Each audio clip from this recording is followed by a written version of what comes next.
record. And I'm also going to put the live transcript up, auto transcription. My name is Laura Gardner. I'm the chair of this chapter, and welcome. I'm really grateful to have our guests here tonight. We have Cora Peirce, who is the tribe preservationist of the Pocasset Wampanoag tribe. And we also have Jamiah Adams, Senior Vice President for Diversity and Justice for Climate Reality. And we're going to start our meeting out with a land acknowledgement from Cora Peirce. Thank you so much. As a Pocasset Wampanoag, we are of the people of the first light. We rise to greet the first light of the new day. We offer prayers to each and every new day. We reside on the territory of the Sakonnet, which is Little Compton, to Titicut, which is Taunton, to the Acushneya, which is actually pretty much the property lines of Fairhaven and Mattapoisett. We have always cared for the land, air, water, and all other living beings since time immemorial. Despite dispossession, imprisonment, and attempted assimilation, we are still here. We honor all of our ancestors, people, animals, trees, and the earth that sustains us. In ceremony, we honor the sun and the moonlight upon this lifetime's journey. From the tallest tree to the smallest vine, we give blessings for the Creator's gifts to our Pocasset path. I honor thee, all those before me and after me, I honor thee. Aho. Thank you.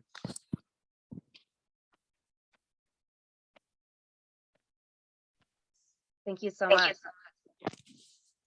That was beautiful. Thanks. So a few quick updates from our group before we get into a presentation from Jamiah. For one thing, we are made progress on our no idling campaign. I met with Representative Tony Cabral on Saturday during his business hours at the Howland Green Library. And so we found out through many emails, thanks to Jeannie Lawler, our communications director, that he was the one to ask because it is in fact a state bridge, the New Bedford Fairhaven Bridge. And so he is going to go up the chain of command to find out if we can get signage on the New Bedford Fairhaven Bridge to remind people that they should turn off their cars when they are stopped on the bridge waiting for the boats to go through. So that would be exciting if we had those signs, one on each side, just referencing the state law and reminding people to turn off their cars if they are not in use. So I'll keep you posted on that, but for now, I think we just need to wait. I just met with him on Saturday and he said he'd look into it, so I'm excited about that. Other update is that Tracy, Rick, and I were at a visibility event in New Bedford on the 13th of November, and it went really well. We met with a lot of people. We added a lot of people to our email list. We met some kids who added their handprints to our Climate Legislation Now banner, and it was really fun. It was the New Bedford Wellness Walk. So we had, and we also got more straws to give away that they were the organizer for the New Bedford Wellness Walk gave us like 3 boxes of free reusable straws to give out at future events too. So, and it was just great to have conversations with people. We were outside the library along with a table of really nice ladies who were talking about how to get the vaccine in New Bedford, and how they would come to your house and give the vaccine in your home if you weren't able to leave your home. So I felt like we were in just like the perfect location for it. Tracy, anything you want to add about that? I particularly liked how many people seemed interested when we started talking to them about climate change and what we were there for, because a lot of people, like me doing this presentation for ocean acidification, a lot of people don't understand, that it starts at the bottom. We're on a chain, a food chain. And that's where it starts. And when the oceans die, everything above that until it reaches us, we're actually seeing it happen before our eyes. And 90% of the world's oceans are already bleaching. And it's just, not to get away from that topic, but it just, I realized how many people, you know, they wanted to know what we were about with the climate change, and that made a difference. Yeah. And we also got to know this great guy, Peirce, from the Martha's Vineyard Vegan Society. Oh, yeah. He was really cool. And he is going to present to us in January about ways to incorporate vegan food into your everyday diet for Veganuary.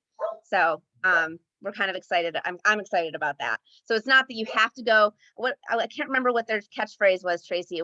We don't want you to be vegan. We want you to eat vegan food or something like that. No, I'm vegan. Are you vegan? I'm vegan. No, it was something about you don't have to go vegan. We just want you to something. What was Try it? vegan. Yeah, my kid is vegan. I'm vegetarian. But anyway, yeah, he was great.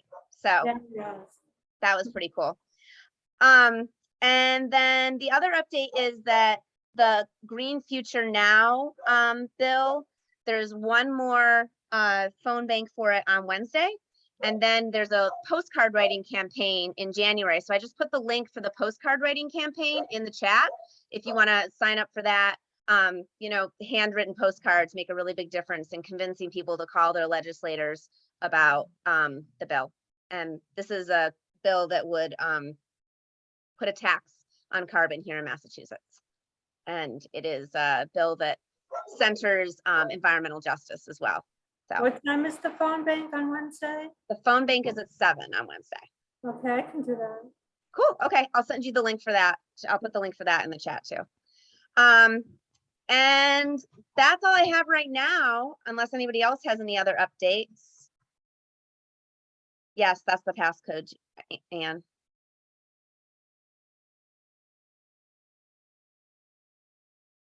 Anybody else have? Okay, great. Then I'm going to turn it over to Jamiah. I've been part of a couple of presentations so far from Jamiah Adams, our new vice president for senior vice president for diversity and justice at Climate Reality, and I'm excited that she's going to present for all of us tonight. So thank you, Jamiah, for being here. Yes, and I'm going to turn my camera off because I see that my internet is unstable. And so I'm also going to speak a little slowly. Are you hearing me clearly? Okay, great. First, I just wanted to give a time for Cora if Cora wanted to speak about the land acknowledgement. I really appreciated hearing the land acknowledgement, but really want to make sure that everyone here understands why we do the land acknowledgement. I don't know if you've talked about that within this group already. Cora? You're on mute, Cora. I think that most people take for granted the land that they walk. They do not understand that the United States is a relatively young country, but for Native people, it has always been ours. And it doesn't matter if you have a drop of blood or an armful of Native blood. It's vitally important to really honor the ancestors of the land that we all call home. I'm also the president of the Fairhaven Acushnet Land Preservation Trust, and a number of our board members are tribal members, not only from the Pocasset Wampanoag, but also from Aquinnah, Narragansett, and the Massachusetts nation of Punkapaug, because historically, some of their leaders are on our deeds. So that's one way that we also can historically reflect back on the presence that we've had oftentimes people will turn towards archaeologists to prove or disprove our presence, but nothing can change the fact of the day that we were here first. And it's now that we've gone through Native American Awareness Month, and we've finally gone past the Thanksgiving, which is usually the only time that tribes are contacted for speaking engagements. It's been really good in the last few years, while we've also been doing a lot of work on the mascot issue in Massachusetts, to also be doing land acknowledgements that are properly connecting the territory to the tribal people of that area. So thank you for asking. Yeah, thank you so much for adding that context, Cora. That is so important. We often do land acknowledgements, but sometimes we don't explain why we do them and the importance of them. So I really appreciate you giving that context. Thank you so much. And welcome to John and Jeannie, who just joined us. I am Jamiah Adams. I'm going to share my screen. I'm the new senior relatively new. I've been at the Climate Reality Project since August of this year. Laura invited me to speak to you all about diversity and justice and some of the work that I will be doing for the organization that involves you all, and also it reflects both the internal and external work that we're going to do together. I'm calling this presentation that I'm giving today a conversation. Laura has seen it already, because I really want to give you all some tips of how to go about organizing in your community, particularly organizing and trying to bring in more diverse community members into the chapter. So I'm going to start by sharing my screen, hoping this works here. And you'll bear with me for a moment because I have been having some internet instability issues.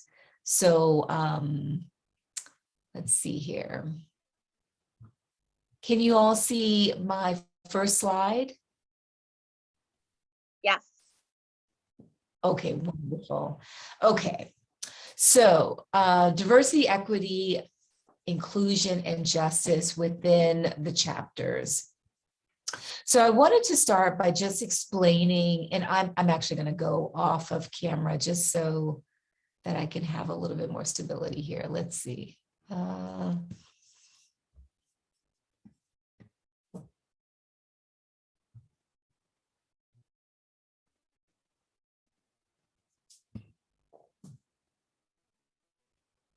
Sometimes my mouse just wants to hide.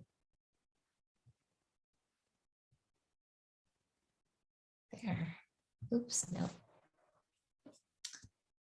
Okay, well, are you all able to hear me okay? And it's not frozen, the picture of me? Okay. Just let me know if I do freeze or if the audio is warbled, and then I'll go on, I will go on off camera. Let me try one more thing here. Okay. Okay. So I am the new Senior Vice President of Diversity and Justice. My role at the organization is a new role, and I have been tasked to really develop our internal and external diversity and justice work within the organization. So working with leaders, working with partners, working with volunteer staff, working with chapter members like yourself, meeting people where they are, and designing training to meet the needs of various stakeholders, connecting this work to the climate space and listening to your needs. So by that, I mean, really making sure that when we are doing this work, that we recognize that not everyone is at the same point in the journey with diversity and justice. But knowing that, we also understand that we want to make sure that we create an environment. I want to cultivate an environment where people are able to ask the questions that they need to ask in order to really kind of build upon their knowledge.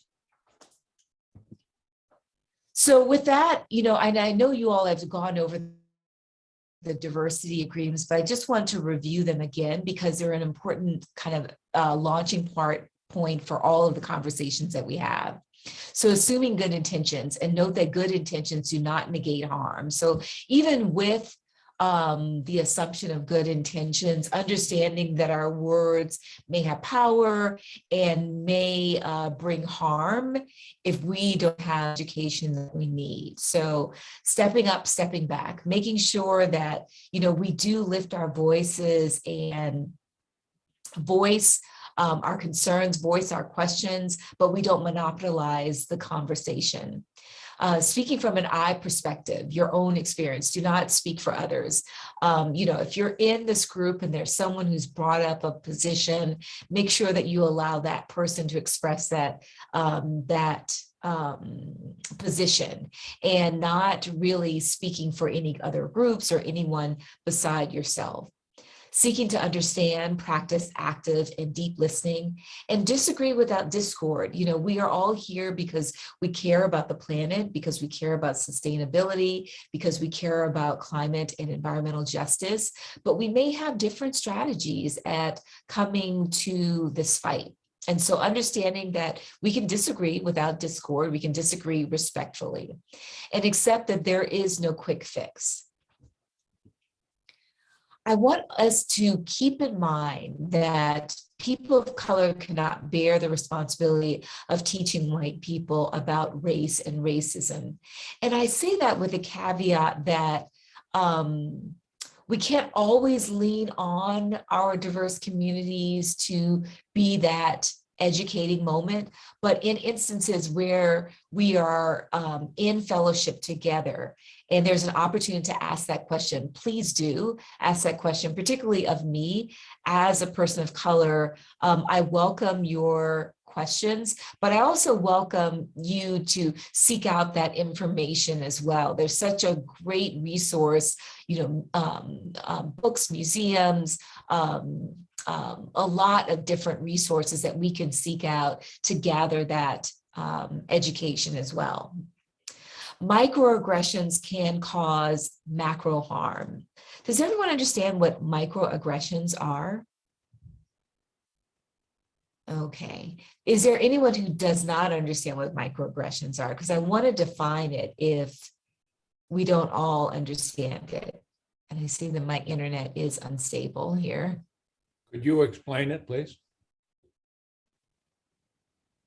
Of course, of course. Okay.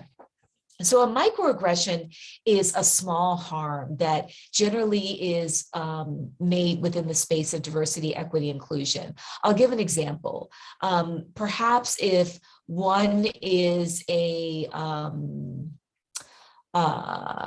person of color, and they are in a white predominant space, and maybe they get into an elevator, and that person who is a person of color is not bringing any type of harm to someone, but people move away, the people who are not people of color move away from that person of color because they perceive some sort of harm. They grab their purse, or they feel like there's some sort of harm in that way.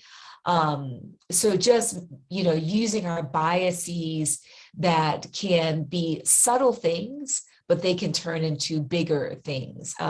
Sometimes people also see microaggressions as mispronouncing a name or calling someone a name for their constituency that they have not necessarily called themselves. All of these different things can be microaggressions.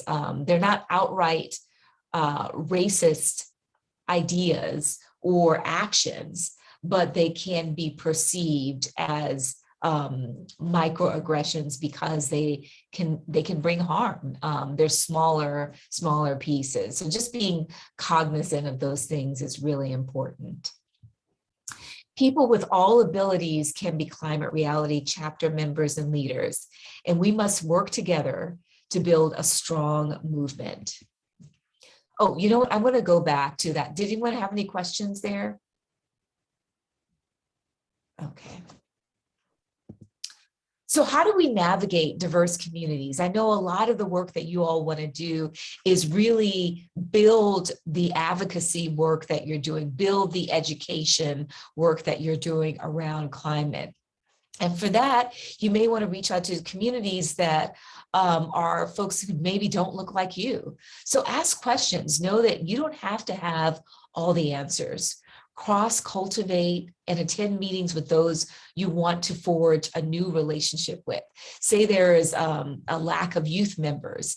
And, you know, a lot of times people say, well, youth, is that part of diversity, equity, inclusion? It is. If there's a group, if you look around the room and there's a group that's not represented, that is a part of diversity, equity, inclusion. So maybe you're looking to bring in more youth members into the organization. So, you know, looking to what are the youth organizations? Where are the colleges in your community? And are you connecting with those folks within those communities? And what do those communities want? What will be most helpful? So say, for instance, there is an NAACP branch in your area. You know, attending an NAACP meeting might help you to be able to do outreach with those community members and bring them into the Climate Reality Project fold. How can you be a strong partner? Listening first is really key to that. Any questions about this?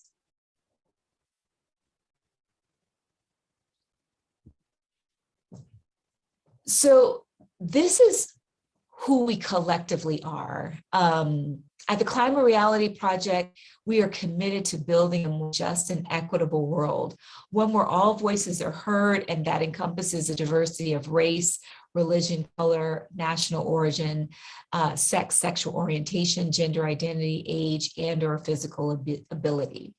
Mr. Gore also added nationalities into here, which we don't have in here currently. This is part of our newly revised diversity, equity, and inclusion statement.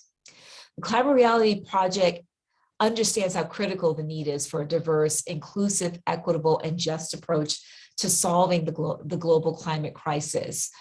When we looked at rewriting this, I wanted to make sure that this reflected the fact that all of these goals are aspirational. Yes, we are doing some of these pieces, but we are also looking to continue to learn and listen and build partnerships to do this work, understanding that we are not where we want to be, but we're on the path of moving towards a more diverse, equitable, inclusive, and just space, and being a better partner within that regard. And this is who we want to include: climate leaders. Many people from frontline communities worldwide will be our partners in this journey. And together in partnership, we will disrupt the systems of white supremacy, privilege, classism, and racism that may have hindered our work in the past. So I wanted to end there and see if there's any questions from you all, but I wanted to encourage you all to follow up with me. I am on Twitter at Jamiah Adams.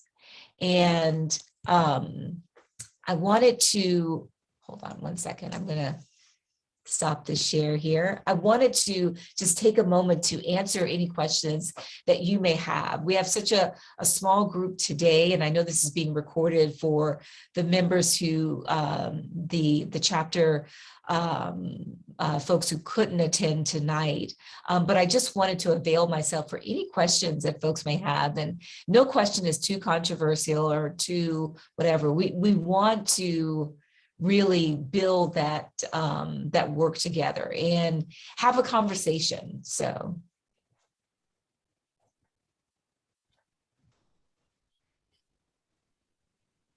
Jamie, I have a question. Yes, Jeannie, please.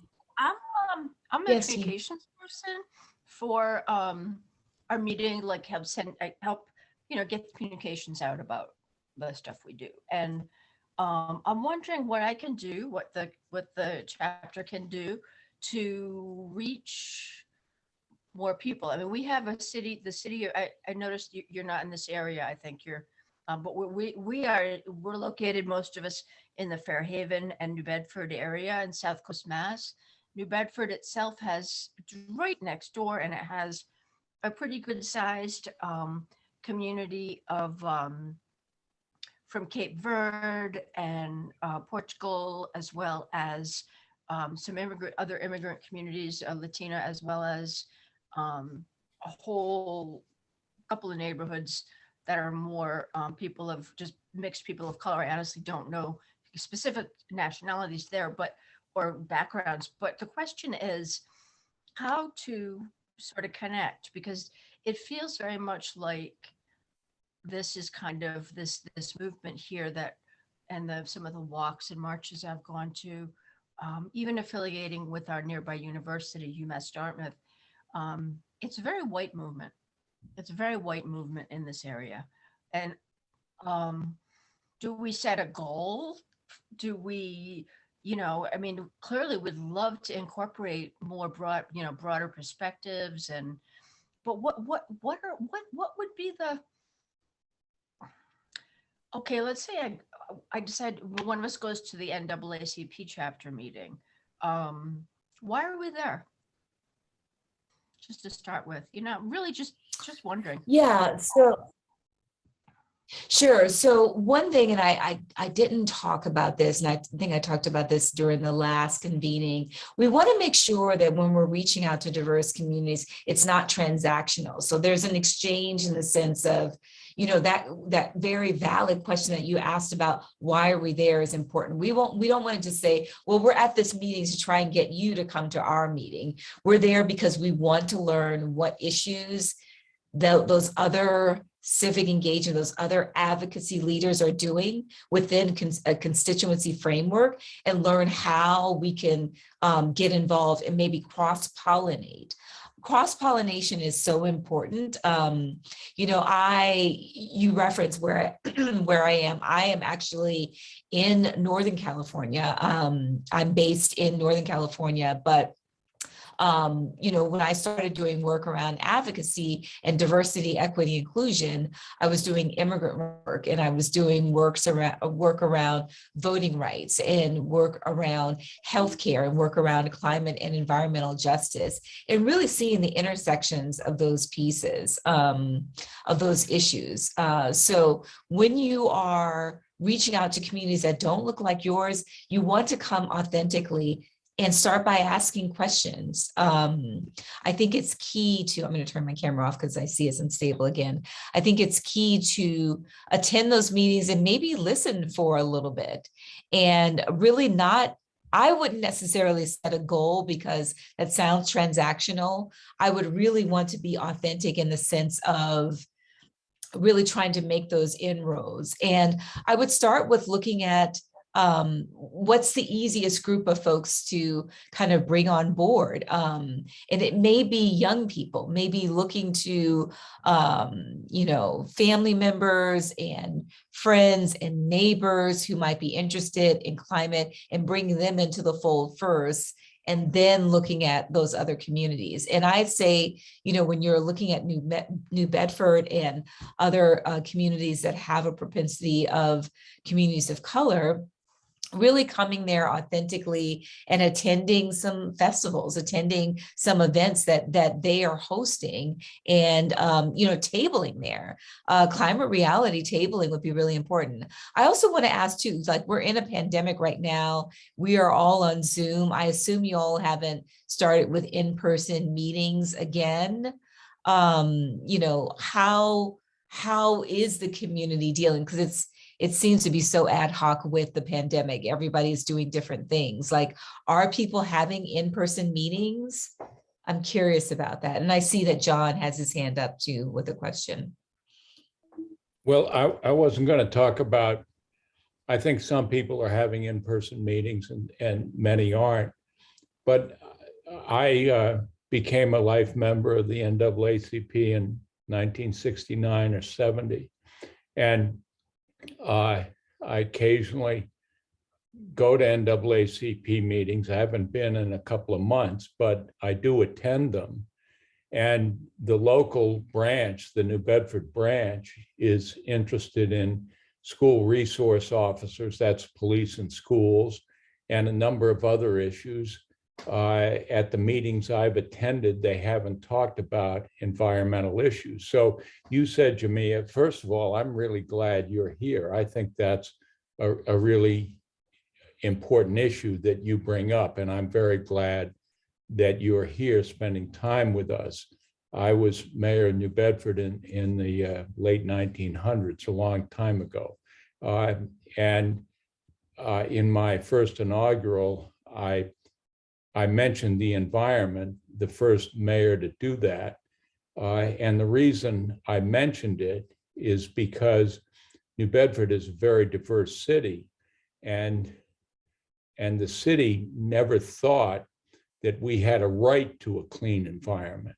We always thought, jobs were more important, and we conceived of it as a false choice. And when you look at the issue of brownfields, which is a perfect example of where the environment intersects with the issue of minority communities, you see who pays the price of environmental injustice. It is minority communities. There's a person, Buddy Andrade, who has been fighting for a clean environment, as long as I have, and specifically around the Morse Twist Drill site, which used to be a factory that made machine tools and later demolished, and a brownfield site in a Cape Verdean neighborhood. And Buddy has, and when Lisa Jackson was head of EPA, Buddy and Lisa Jackson became like pen pals. I don't know how he did that, but he got her visiting New Bedford and everything else. But it's not an accident that pollution occurred in minority communities in general and New Bedford specifically, because it was people in power who said, I'm going to throw away all this waste, all this dangerous waste where people have no power. And so it was Morse Twist Drill. It was the Acushnet River, which is the river that separates New Bedford from Fairhaven, Aravox, Cornell, Dubalier, and that's where people of color live. And so it was in those communities that you couldn't fish and you couldn't swim, and in some places you couldn't breathe the air. And people said in places like New Bedford, well, that's our lot in life. We have to deal with that because jobs are more important than being able to swim or breathe the air. And so that's the environmental justice movement. So I think when I go to, the NAACP meetings, environment doesn't come up. There are other issues they're dealing with, which are police. You can bring it up though. Say You can again. bring it up though. You can. But you you're said a lifetime in your member of the introduction, NAACP. you said meet people where they are. And so you're thinking about what are the priorities of people. And so for example, That's not what I, well, let me just interject, because that's not what I meant by all right. people where they are. What I meant by people where they are is that sometimes not everyone is astute on diversity, equity, and inclusion. That people are not astute on nomenclature. People are not astute on the tools that you need in order to organize constituencies. But you have been, and I'm also a lifetime member of the NAACP, but you've been a lifetime member of the NAACP longer than me. And so you have an opportunity to speak and contribute to that meeting. You don't have to, just listen. So for that, I was saying when you're coming into a new environment, but you've been a part of the community, you've been, you're a former mayor, people know you. So it's not like you're just coming in, like me coming into this space and not knowing anyone except for Laura. Do you understand what I'm saying? So you've built up a trust where you can bring up these issues and talk about how they're tied to health, talk about how they're tied to policing in schools and the over-policing of our young people with these school resource officers. Because when we don't have clean air and water, we have these brown fields and whatnot, then it contributes to the detrimental health of our young people, which predicates thinking, schools believing that we need policing in our schools. All of these things are tied together. And I know you sound brilliant to me and enough to be able to make those connections. Yeah. That's a good point. But I think, yes, that's a really good point.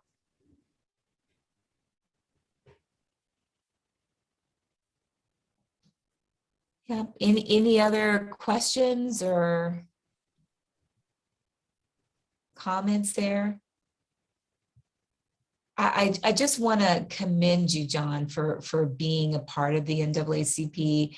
And I know that, when you are a part of these community organizations, it's so much easier to bring folks into the fight. And I just want to encourage you all to use your voices, because even if you're not a part of that community, people will welcome hearing about it if you come authentically. And hearing that you are a lifetime member of the NAACP since 1969 or 70, to me, it speaks to your commitment to civil rights, which is the impetus for NAACP. A lot of people think, oh, it's a Black organization. It was started by white and Black Americans who saw a wrong and wanted to,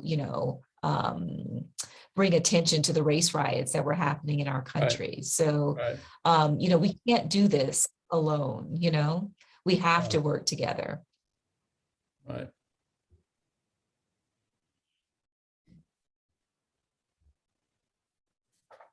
Any other questions or comments? Yes, Laura. I'd love to, we have people who come and then, they dip out for a while because of commitments. Like, we've had teenagers who've been members, and we've had some college kids from Sunrise who've gotten involved. And, I'd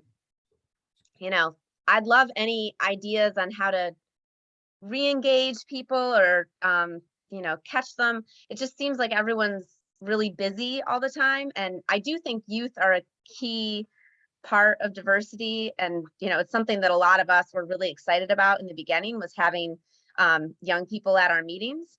And I miss them, and I text them and I say, this is our meeting time. And, there was one girl who was taking notes, and now she's in the musical. And so she has practice every night and she can't come. And so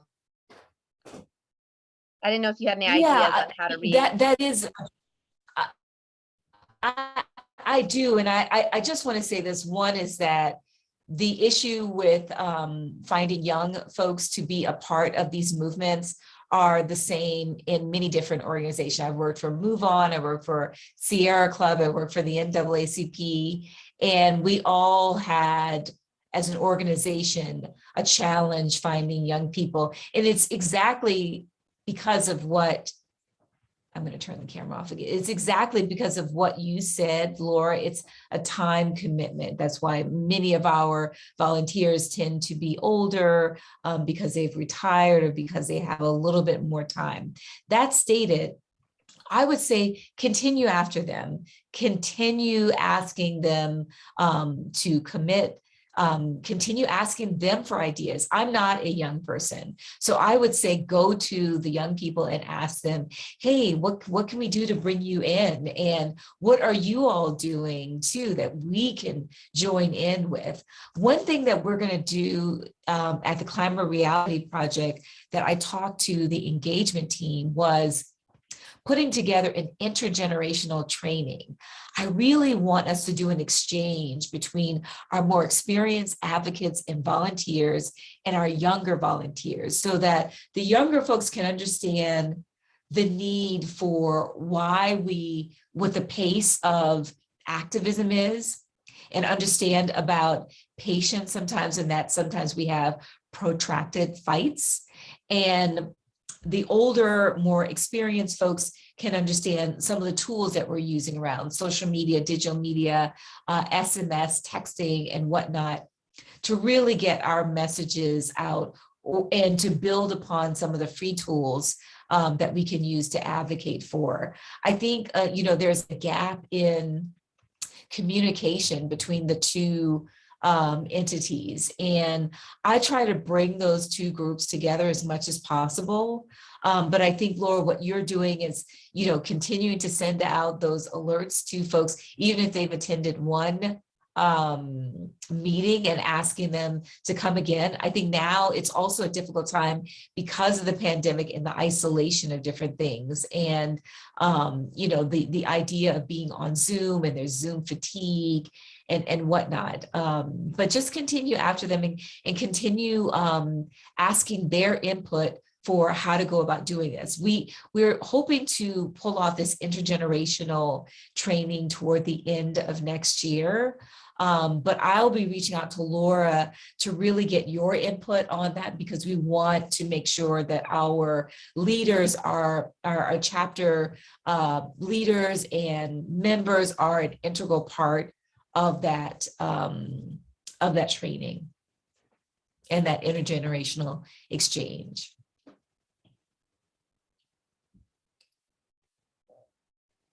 Anything else? I want to just say this, and that's that, this type of advocacy, it's just like climate, I think what was Earth Day started in 1969. We have to look at the length of time that it takes for our advocacy, and really just continue pushing forward, keeping hopeful. But it's important that we bring in new volunteers and new advocates to really help sustain our movement, because we saw that a lot of times this advocacy is very locally driven. So who our local leaders are is a really key part of this work. And then, also making sure that, we are meeting people where they are, in the sense of, I think someone mentioned that when we're working with New Bedford and some of the communities, these are communities without power. They're not communities without power. They're communities who do not understand what their power is. And perhaps that's the exchange that you can come with, of really teaching those organizing principles that will help them to coalesce their power as a community to really advocate against these brownfields, to advocate against the environmental injustices that are impacting their communities. Because that may be something that they're not aware of. There have been many communities. I'm here in California. We had action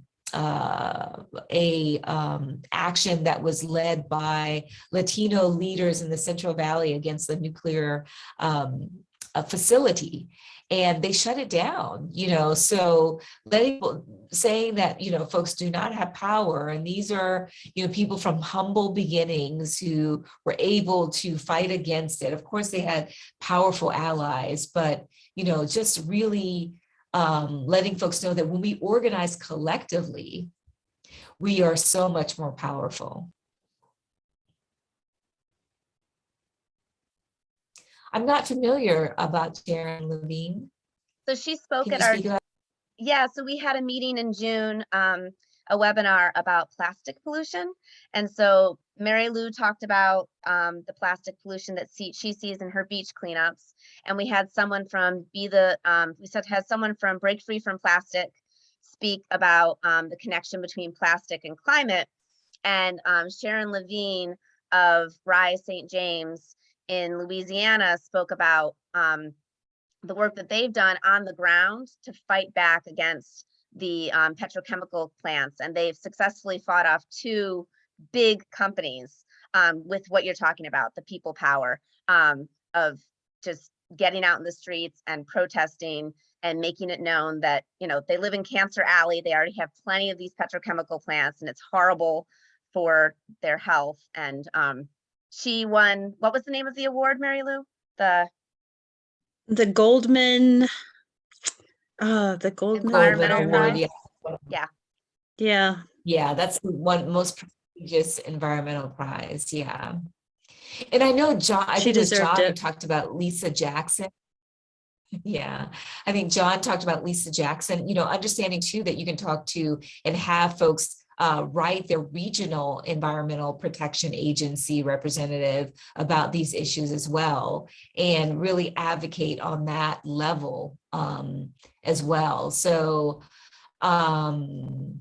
you know, these are all pieces, and, you know, because of probably that petrochemical conversation, Climate Reality Project is now launching a petrochemical campaign in the Gulf region.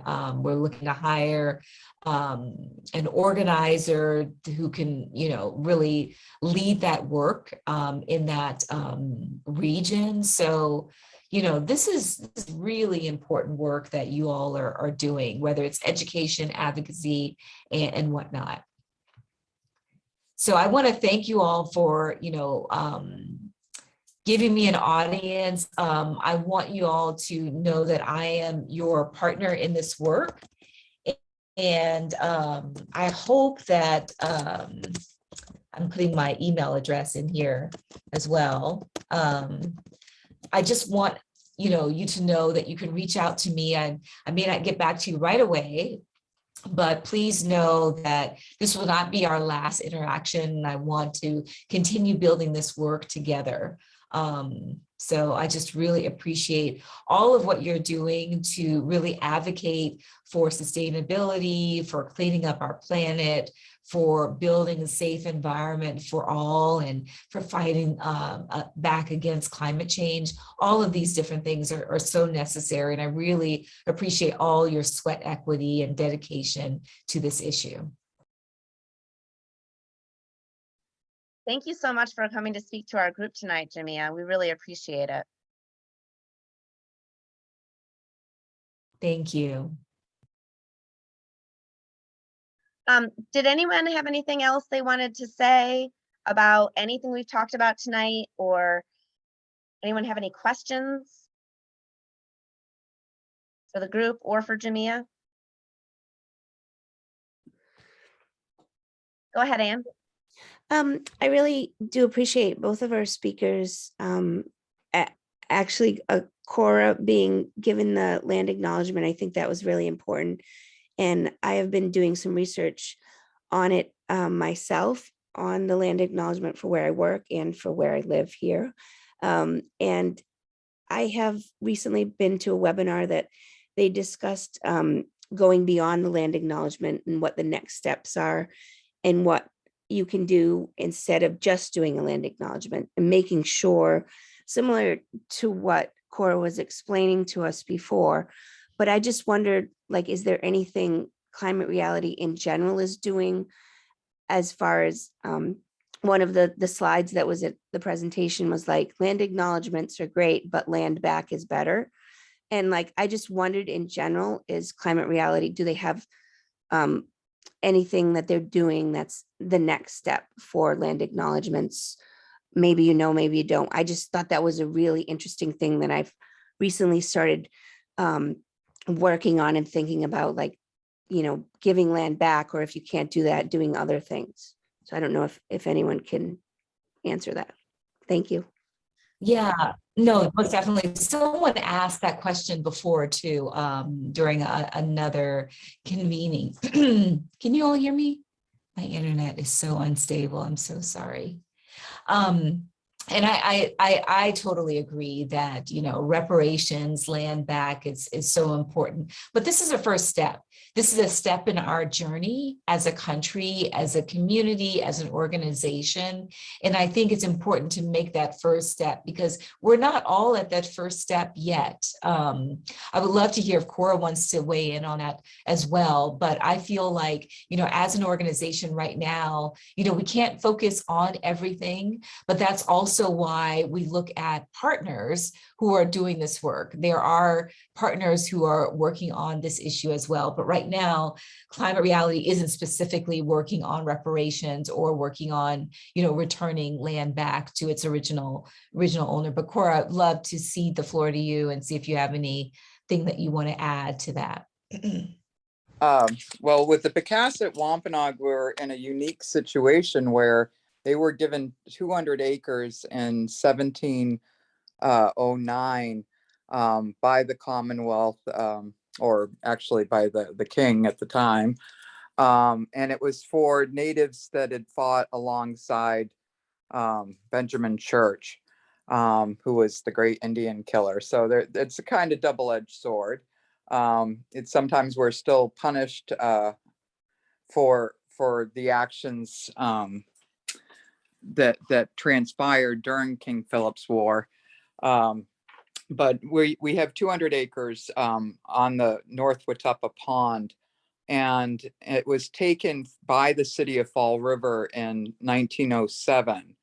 And in 1937, the state of Massachusetts awarded 234 acres in Freetown to the tribe. And the tribe has really never had control of it. It's been through the Commission on Indian Affairs, Aquinnah and Mashpee, which are our federally recognized tribes, oversee it. And it's been kind of a failed experiment. And one of the things that the Pocasset Wampanoag have been working on is trying to get the 200 acres on the North Watuppa returned because it has burial grounds. So it, oops, hold on.